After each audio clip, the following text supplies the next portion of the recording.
by Fire Jams. Beautiful time to be alive. Guitar solo. Let's pretend I didn't just drop that.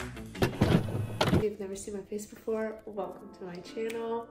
Today we are talking about my record collection. I'm super excited to go through all of these. This is probably from like 5 years of collecting now. My record player, which you can sort of see back there. I'll show you it in a second. Hold on. Gorgeous, isn't she? Wow. The record player is actually currently broken, so I haven't been able to listen to these in quite some time, so I don't even entirely remember what I have, but we'll find out together, I guess. All right, let's get started, shall we? First record, we have the one, the only Blackbear. This is the album Deadroses. I also have a video of Blackbear saying happy birthday to me, which I will probably insert right here because it's kind of funny. Hey Brielle, see you tonight. Happy birthday. I loved Blackbear.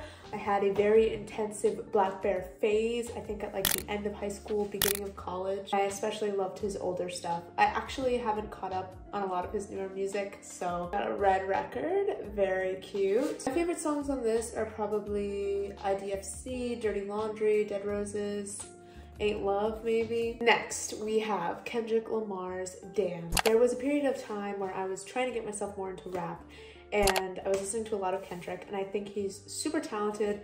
I feel like I've just sort of learned that that genre is not my groove too much. I really like Loyalty, Love, DNA. Definitely some fire jams on here. The inside is really cool as well. She's cute. She's definitely cute. Billie Eilish, When We All Fall Asleep, Where Do We Go? This album is one of the most cohesive, like playful pieces of work. I don't know. I love it. Bringing in lines from The Office and all this craziness. I love almost every song on this, except for the last couple tracks. It gets a little sad for me, and personally, me and sad music just don't really mix. I generally like to avoid the emotional turmoil, so you'll rarely catch me listening to a sad song. Zanny, Wish You Were Gay, All the Good Girls Go to Hell, My Strange Addiction. Just lots of bangers, really. I think she did such an amazing job with branding herself as such a unique artist at this time.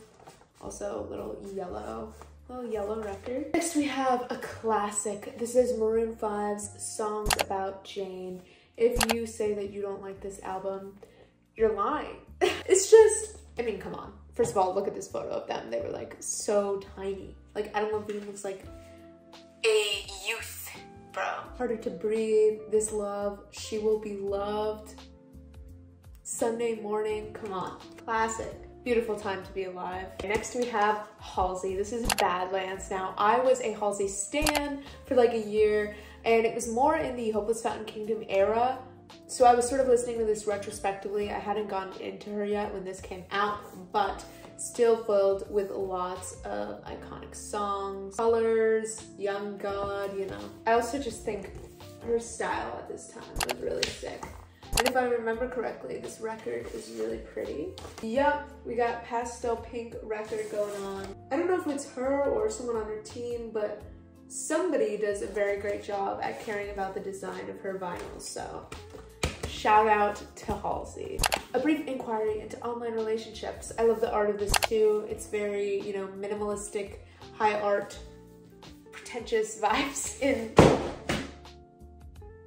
the best way possible. Let's pretend I didn't just drop that.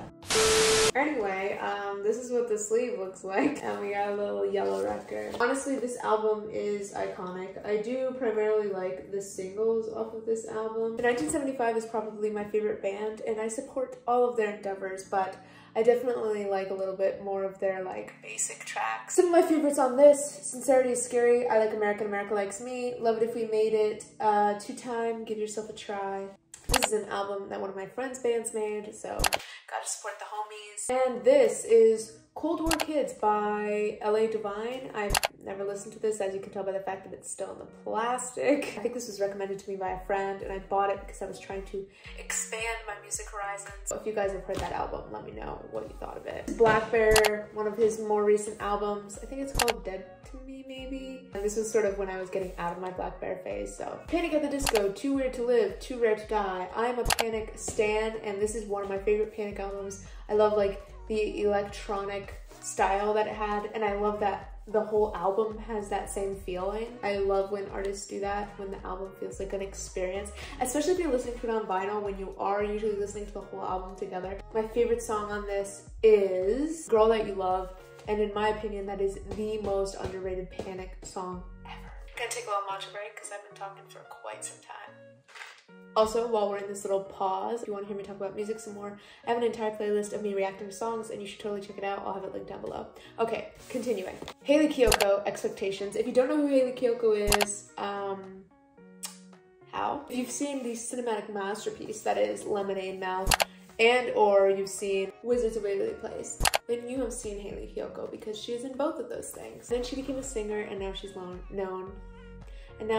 as Lesbian Jesus, so we love to see it. I think this was her debut album, and it's full of just bops. Some of my favorites being Sleepover, Curious, Wanna Be Missed, and He'll Never Love You. Arctic Monkeys. I have no idea what this album is called, but the album cover is iconic, and you've probably seen it before, even if you've never heard them. I only know the basic hits off of this. Do I Wanna Know, Are You Mine, Why'd You Only Call Me When You're High?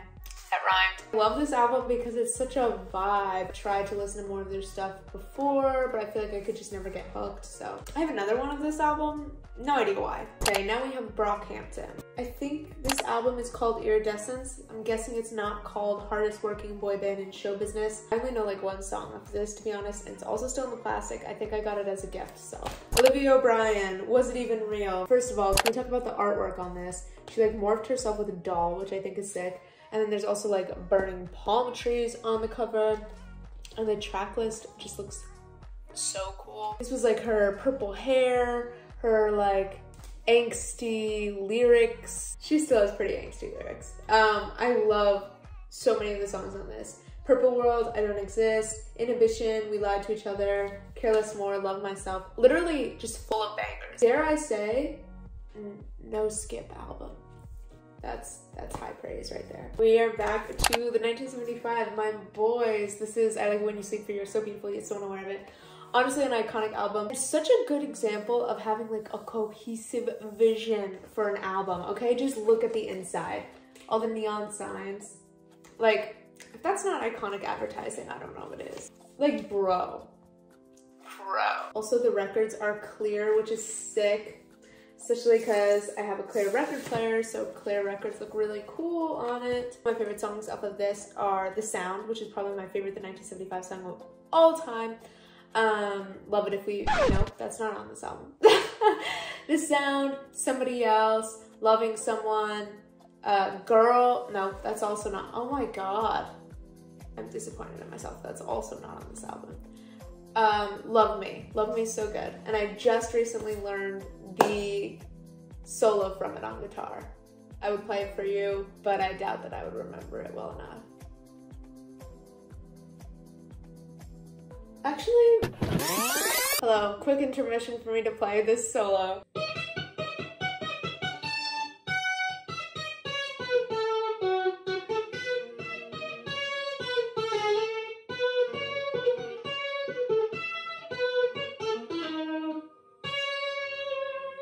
You know, she's a beginner, but she's trying her very best. Now that we've heard some of my novice guitar playing, let's get back to the video. Catfish and the Bottlemen, Alligator cover record. The Ride, is that what it's called? I only know the song 7 off of here. You've probably seen this album cover though, it's kind of iconic. Yeah, I bought this album for that song specifically. I do really like their sound. Halsey, Hopeless Fountain Kingdom. I had a point in time where this record was my entire personality. Also, I love the art. Like, isn't that just beautiful? This record has such a vibe. I was obsessed with it. I went to the tour and it was really, really good. I got all dressed up in my little camo pants with my little bandana in my hair. Bro, not me literally drawing tattoos on my arms with eyeliner for this concert. I committed for sure. Eyes Closed, Strangers featuring, oh my god, I can't speak anymore. Strangers featuring Lauren Jaragui.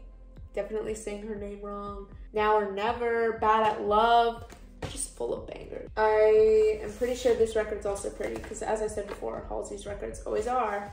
Yep, that might be the prettiest one I think we've seen this far. One of my favorite things about records is that they sort of force you to sit with an album for an extended period of time. And in our current culture, That's just something that we don't do enough of. I feel like because we're so fast-paced, we never like sit with a piece of work and appreciate it in its entirety, which is why I like vinyl so much. And also, it's kind of funny that after having that deep conversation, I'm gonna talk about One Direction. But Made in the AM is a classic record, okay? Drag Me Down, Hey Angel, End of the Day, Love You Goodbye, I Wanna Write You a Song, Never Enough. Literally every single song on this is just fire, so. And I can admit that, you know? I have no shame. One Direction hit. It's just the facts. Vessel by 21 Pilots. God bless. I love 21 Pilots. I was a stan, and this is my favorite album from them. I also really like the artwork, like these two old men just standing there, because I feel like a lot of their artwork now is sort of predictable and like just trying to be edgy, but this is so clean. Screen, Trees, Guns for Hands, Holding On To You, Ode to Sleep, Migraine, Car Radio, just like, this is a no-skip album. And another iconic 21 Pilots record, Blurryface. Everyone knows this. I don't need to linger on it too much.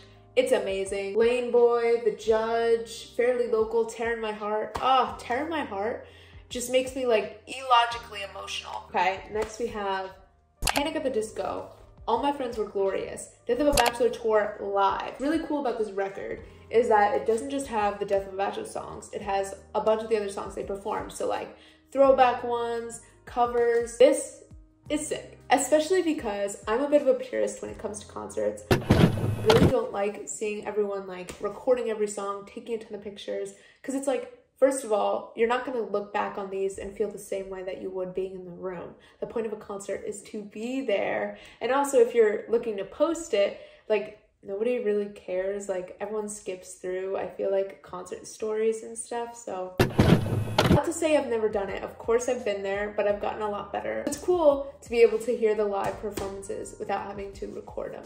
Ed Sheeran plus. Ed Sheeran at this time was a moment, okay? Current Ed Sheeran, not gonna lie, he kind of bores me to death, and I think he's lost some of the like rich darkness to him. Like, he had a little bit of edge at this time for some reason, or at least like middle school, high school me thought he had a little bit of edge at this time. I just feel like it's not there anymore. Like the A-Team, there was something so rebellious about that song. I don't know if that's makes any sense or anyone knows what I'm talking about. Also, orange record, very cute. This is definitely towards the beginning of me getting my record player, so I vividly remember like this being one of my first records and just vibe into it, which is really cute. Now we have Death of a Bachelor, Panic at the Disco. Oh my god, that corner. Death of a Bachelor, Panic at the Disco. This is a no-skip album. I mean, there are songs that I would skip on it now, mostly because I've listened to it to death to the point where I literally like can't even listen to it anymore. There was a point in time where this was all I was listening to, so I went really hard and now I like need to chill. But this is just an iconic album, and Brendan Urie can do no wrong. All right, this is the 1975's The 1975, the iconic self-titled album full of just so many iconic songs on this, such as Robbers, Girls, Chocolate. Chocolate? Okay, can we talk about Chocolate for a second? Because I remember listening to Chocolate when I was literally probably in middle school. My older sister, who is now 25, playing it in the car, me bopping along, not being able to understand any of the lyrics, because, you know, Chocolate is all mumbly and stuff. And just having no idea that I would literally become a The 1975 stan. So that's so crazy to think about now. And now I'm going through like a Chocolate phase again because I didn't listen to it much when I was getting into the 1975 because it was like the basic song. But now that I've heard all their other stuff a million times, Chocolate feels like new and fresh. But Girls is also fire. Is that song about him like getting with one of his brother's friends? And she's like young? I could be misinterpreting. I'm hoping I'm misinterpreting. Oh, it's upside down. I always forget that the picture's supposed to be upside down. Okay. Ariana Grande's Seven Rings. No, that's not the name. Why do I always think that's the name of this album? Ariana Grande's Thank You Next. This album is so good. And I know she was going through a lot of traumatic stuff, so, you know, I feel kind of weird saying this, but I just love the darkness and the depth of this album, and also the fact that she wasn't afraid to explore some of her like darker emotions, feeling selfish and hopeless and shallow without any shame to it, you know? Like, I just really appreciate that, and I think people gave her unnecessary amount of shit during this album. Like, she's just expressing human emotions, you know? This is a gorgeous, gorgeous album, okay? I actually haven't heard the majority of Harry Styles' new album, but I live and die for this era. I love the pink bathwater, like the artwork is so cool. So many good songs on this. Woman, Only Angel, Meet Me in the Hallway. Honestly, an underrated album. I'm not as diehard for Harry Styles as I feel like a lot of people are, but I do think he's very, very talented. We have Ed Sheeran's X. Again, this just takes me back to a moment where this was just everything. I'm a Mess, Don't, Tenerife Sea, Thinking Out Loud. He really committed to the black and green. You gotta respect it, you know? Look at that. It's a cat in a hat. And we're finishing off on Atlas Genius, Inanimate Objects. If you haven't heard this album before, please go listen to it, okay? It's beautiful, and the transitions between the songs are so gorgeous. They blend into each other perfectly. And I remember the first time I heard it on vinyl, literally being so emotional listening to the transitions. That's all of them, bros. Hope you enjoyed going through them with me and talking about music. If you have any requests for music-related content or literally any content, please leave it down below. And also, if you like any of these albums, if you have any of these albums, let me know. I have a Blackpink reaction video coming out probably like tomorrow, so keep an eye out for that. And I love you guys so much. Don't forget to subscribe. Okay, bye.